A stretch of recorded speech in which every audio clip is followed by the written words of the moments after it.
fokus pada pembahasan, waktu kita singkat, amalan utama di bulan Ramadan. Jemaah sekalian, seperti diketahui dalam pengantar tadi, bahwa amalan-amalan Ramadan dibagi pada 2 waktu secara umum. Ada amalan yang dikerjakan di waktu malam, ya kan? Ini disebut dengan ibadatul lail. Saya tulis sini ya. Ibadatul lail. Ada ibadah yang dikerjakan di waktu siang. Ibadatul nahar. Ya. Ini amal Ramadan. Baik. Di antara sekian amalan ini ada beberapa amal-amal yang utama. Amal utamanya dibagi 2. Ada yang berupa, ini kita turunkan ke sini dulu, amal utama. Ada yang berupa, amal utama itu berupa perintah. Ada juga sifatnya yang berupa larangan.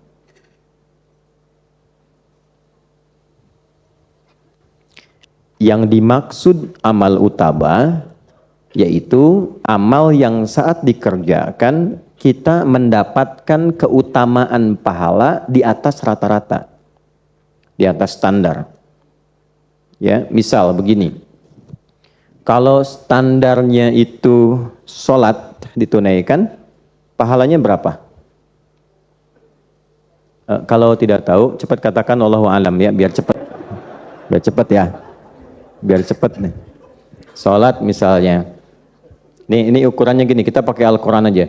Sholat itu diantara amalan yang disebut namanya dengan hasanah. Kan? Ibu hasanah, ibu sholat. Ya, kalau enggak sholat bukan hasanah tuh. Ya. Dari mana taunya? Quran surah ke-11 Hud di ayat 114. Aqimis salata tarafain nahar wa zulafan minal lail. Innal hasanati yudhibnas sayyiat. Tunaikan sholat itu yang terangkai dari mulai siang, fajar, sampai terus masuk ke maghrib, kemudian maghrib sampai ke isya terus. Nah itu semua perbuatan hasanah. Innal hasanati, sungguh semua perbuatan hasanah dari rangkaian sholat itu yudhibnas sayyiat. Di antara manfaatnya menghilangkan keburukan-keburukan, menghapuskan otomatis dosa kecil. Jadi antara sholat satu ke sholat yang lain itu menggugurkan yang kecil-kecil. Malam takunil kabair, sepanjang bukan dosa besar. Salah lihat, salah dengar, salah bicara, itu kan? Ya itu nanti dari subuh ke zuhur kan boleh jadi berpotensi ya terjadi berlaku itu. Nanti ketika sholat zuhur itu dihapuskan semua dengan sholat, kecuali dosa-dosa besar yang butuh tobat secara khusus, secara spesifik. Nah ini diantara dalilnya. Nah karena sholat masuk perbuatan hasanah, maka konstruksi hasanah itu ketika menunjuk pahala, kemudian diurai lagi di Quran surah ke-6 Al-An'am di ayat ke-160. Bagaimana bunyinya? Man jaa'a bil hasanati falahu asyru amthaliha. Siapapun yang mengerjakan satu perbuatan hasanah, dia mendapatkan poin 10 kebaikan. Ini yang disebut pahala. Ya, ini yang sering kita istilahkan pahala. Nah, ukurannya jangan dilihat 10 begini, tidak. Nanti ada salah satu ukuran yang bisa kita jadikan acuan, diantaranya hadis datang ke masjid. Itu baru datang kalau niatnya ibadah, mendapatkan 25 poin. Jarak satu keduanya itu bisa 500 tahun. 2 ketiganya 500 tahun. 3 keempatnya 500 tahun. Karena itu ukuran pahala ini nanti akan tampaknya sebelum meninggal. Dalam sakaratul maut ditunjukkan sehingga orang yang banyak pahalanya senyum, gembira, tenang, ya jiwanya tenang karena sering ibadah. Ya orang yang mengerjakan hasanah disebut abdun, jamaknya ibadun. Pekerjaannya ibadah. Makanya ketika mau meninggal sifat ibadahnya disebutkan lagi. Disebut oleh Allah sebagai hamba-hambaku, ibadi. Quran surah 89 ayat 27 sampai ayat 30. Ya ayyatuhan nafsul mutmainnah irji'i ila rabbiki radiyatan mardiyah fadkhuli fi ibadi. wadkhuli jannati. Jadi begitu disebutkan sifat ibadahnya, ditampakkan ukuran pahalanya, dari pahala itu surganya begini. Tenanglah hatinya, senyum wajahnya, saat tenang itulah dicabut nyawanya dalam keadaan yang sangat indah. Itulah husnul khatimah. Jelas? Ya, itulah husnul khatimah. Semoga Allah golongkan kita termasuk yang demikian. Nah, ini satu kali amal dapat 10. Nah, 10 ini nggak cukup dengan amin. 10 ini memang harus dikerjakan, ya. Kalau berjamaah kalikan 27 keterangan nabinya. Salatul jama'ati afdalu min salatil fardi bi 27 darajah. Salat berjamaah lebih utama maksudnya pahalanya dibandingkan dengan salat sendirian. Di antara selain pahala itu juga membangun kekuatan. Kalau lupa ada yang ingatkan. Kalau salat sendiri lupa, siapa yang ingatkan? Kalau berjamaah lupa, imam lupa, makmum ingatkan. Makmum lupa, sadar ada imam di depan. Kan gak mungkin imam 2 rakaat, makmum 3 kan? Ya, gak mungkin kan? Nah, itulah keutamaan jamaah. Makanya pahalanya naik kali 27. Tuh. Kalau ditunaikan di masjid, kali lagi 25. Jadi jangan dilihat biasa. Banyak dicatat. Iqra kitabak. Kafa binafsikal yawma 'alaika hasiba. Nanti hari kiamat baca tuh bukumu, catatanmu, rapot kamu itu ditampakkan saat akan meninggal. Ya, nggak bisa lihat sekarang. Pengen meninggal kalau belum waktunya juga nggak bisa. Jadi begitu nanti mau meninggal ini tampak. Al-Quran lebih banyak lagi, 1 huruf. Ya, makanya kalau orang nggak sholat tuh rugi. Karena dalam sholat kan baca Al-Quran juga. Ya, jadi sholat tuh pahalanya banyak itu. Itu hitungan 10 itu baru sholatnya. Belum bacaan Qurannya, belum zikirnya, belum doanya. Jadi kalau nggak sholat rugi. Makanya pengantar sholat itu kebahagiaan dan kesuksesan. Hayya 'alal falah. Supaya engkau bahagia, supaya sukses. Nggak sholat tuh pasti nggak bahagia itu. Jadi kalau keluarga pengen bahagia, pelihara sholat. Rumah tangga ingin bahagia, tenang, pelihara sholat.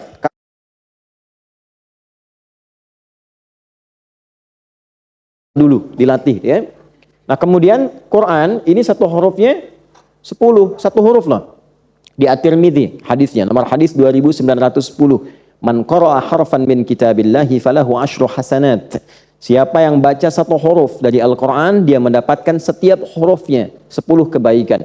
Walam aqul alif lam mim harfun. Saya tidak katakan alif lam mim 1 huruf. Ya, tapi walakin alifun harfun. Lamun harfun. Mimun harfun. Alifnya 1 huruf, lamnya 1 huruf, mimnya 1 huruf. Walikulli harfin 10 hasanat. Setiap hurufnya 10 kebaikan. Jadi kalau kita sempat tilawah misalnya baca alif lam mim sebegini, ya. Nah itu dihitungnya bukan 1 huruf ini. Ini sudah 1 huruf, lam 1 huruf, mim 1 huruf. Jadi kalau 1, 2, 3 kali 10 berapa? Udah 30 setiap hurufnya. Ini yang melihat secara tekstual. Yang membaca dengan ilmu lagi, ada ilmu keempat dalam gramatikal bahasa Arab.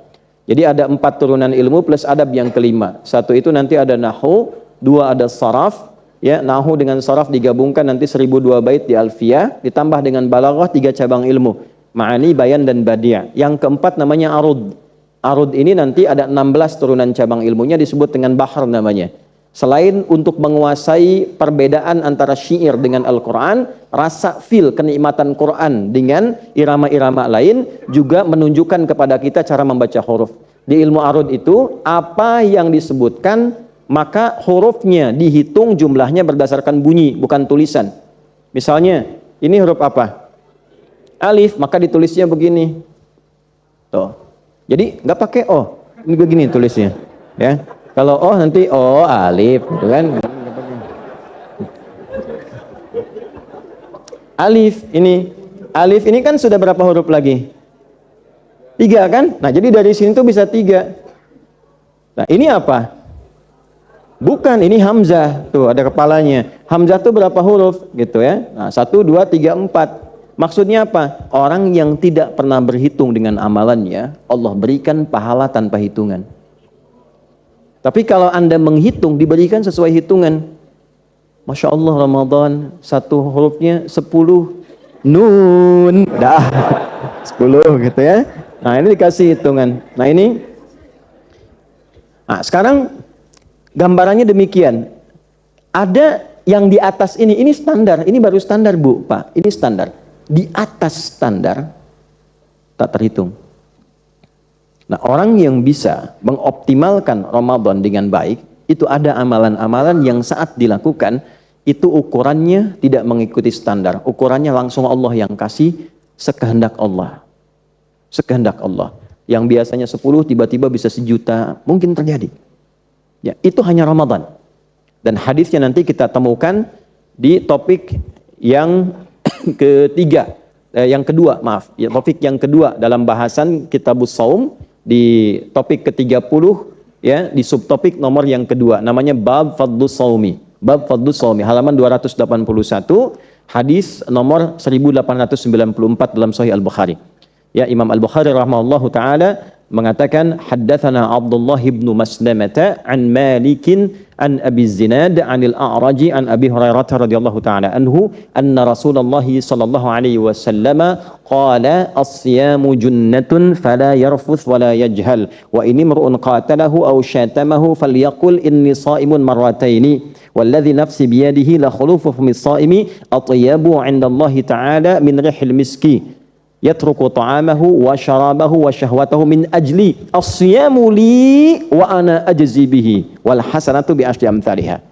Ya, puasa itu kalau benar ditunaikan, kata Nabi, akan membentuk perisai dalam tubuh kita yang selalu mencegah dari perbuatan maksiat. Ya, makanya saat puasa kan dilatih meninggalkan maksiat dan meningkatkan taat. Meninggalkan maksiat, meningkatkan taat. Orang puasa nggak ada yang mau maksiat. Ya, korupsi libur tuh saat puasa. Ya kan? Mau bohong aja nggak mau kan? Ah, biasanya kamu gini, puasa, ya kan, gitu kan? Nah, itu dilatih. Nah, nanti setelah latihan itu terbentuk karakter moral namanya. Di sini karakter moral, di sini karakter intelektual, di sini karakter kinerja. Jadi kalau moralnya sudah bagus, intelektualnya akan dipandu menjadi ilmu yang baik. Kenapa orang pintar tapi tidak baik? Karena moralnya nggak bagus. Nah, puasa itu membentuk karakter moral. Karena itu dilatih, nggak mau berkata yang kotor, tidak berbuat yang tidak pantas, kan? Ada orang provokasi, dia katakan pada dirinya, saya sedang puasa. Sedang puasa. Tuh kan, diprovokasi, mau buka jam 6:15, jam 6 orang provokasi. Ya kan? Saya sedang puasa. Puasa. Nggak dibalas, Mas, tar habis maghrib. Nah, kan? Tapi maksudnya mengendalikan diri, habis maghrib kan lupa. Sayang kan, pahala saya hilang gitu. Tahan. Ya, kalau ada orang provokasi, dia katakan pada dirinya, saya sedang puasa, sedang puasa. Kalau orang bisa begitu, lisannya ditata sampai ke ujung kakinya, dari kepala sampai ujung kaki, itu dimuliakan oleh Allah, diberikan ciri saat bangkit di hari kiamat. Jadi begitu meninggal, dibangkitkan di hari kiamat, cirinya di lisannya langsung keluar bau harum. Di lisannya keluar bau harum. Begitu bangkit, di lisannya keluar bau harum. Karena nanti saat bangkit tuh banyak yang komen, ya laitani kuntu turaba, kata yang kafir satu, ya terjadi juga, mendingan saya jadi tanah aja, nggak usah jadi manusia, takut dihisab. Yang satu bilang gini, yang satu bilang begitu, ya kan? Saya lihat wajah Firaun kemarin di Mesir tuh udah ketakutan begini, matanya melotot, mulutnya ngangap gini. Ya, nggak percaya sana aja tuh antum. Saya udah kunjungi. Jadi membuktikan betapa benarnya Al-Quran. Dan di Quran disebutkan bukan tunggal, ala Firaun. Satu keluarga besar, koleganya Firaun. Pengawalnya, algojonya ini. Jadi kita masuk museum itu Bapak Ibu sekalian. Jadi kalau ada waktu, insya Allah diberikan waktu, kesempatan, rezeki ke sana. Ya, makanya kalau, maaf ya, saya lompat sedikit, kalau rihlah, jalan, coba cari ke tempat-tempat yang meningkatkan ilmu, menguatkan iman. Ya, bukan hanya menghabiskan uang. Ya, sayang, apalagi membangkitkan nafsu. Yang begitu tuh udah nggak zamannya, tinggalkan. Cari tempat yang membuat kita lebih pintar, iman kita menguat. Jadi begitu masuk, itu keluarga besar Firaun, Bu. Bapaknya Firaun, ibunya Firaun, kakeknya Firaun, neneknya Firaun, generasi ini. Kemudian pengawalnya Firaun. Ini si fulan yang pengawal paling hebat disebutnya, itu yang tenggelam semua itu ada. Ya, rata-rata dikumpulkan. Jadi sekarang dikumpulkan jadi satu tempat, di satu museum. Jadi begitu masuk tuh langsung diarahkan, kelihatan, oh ini yang ibunya Firaun, ini yang istrinya Firaun, ada. Jadi betapa kalau sudah ditunjukkan kebenaran Quran langsung di hadapan mata kita, itu kalau belum beriman keterlaluan. Tampak loh di hadapan mata itu. Nah, kalau sudah beriman, tidak tergetar untuk mendekat kepada Allah, keterlaluan juga. Nah, maka dari itu ketika kembali kepada kita dalam bahasan puasa ini, ya, maka perhatikan kalimatnya. Ketika dibangkitkan di hari kiamat, keluar mewangi di lisannya. Ya, bukan karena nggak sikat gigi, bukan. Karena dia tahan lisannya. Ini maknanya ini, ya makna terdalamnya. Karena dia menahan lisannya dari perbuatan kotor. Ya, orang-orang yang nggak pernah berkata kotor, kata-katanya selalu lembut, selalu baik, itu wangi di hadapan Allah. Karena itu ketika dibangkitkan, hasil ibadah di lisannya ini diberikan apresiasi, keluar bau harum. Itu maksudnya. Ya, paham ya? Jelas ya? Ya, di luar pengertian fisikal. Di luar pengertian fisikal, yang kalau sikat gigi nggak pakai pasta dan sebagainya, hukumnya bisa ikhtilaf. Tapi yang ini sepakat ulama. Hakikatnya, orang puasa itu menata lisannya supaya lisannya jadi baik. Itulah yang mewangi di hadapan Allah. Dibangkitkan. Kalau benar bisa begitu, maka engkau kerjakan puasa niat ikhlas karenaku, aku berikan pahala tidak sesuai ukuran standar. Ukurannya ukuranku, kata Allah.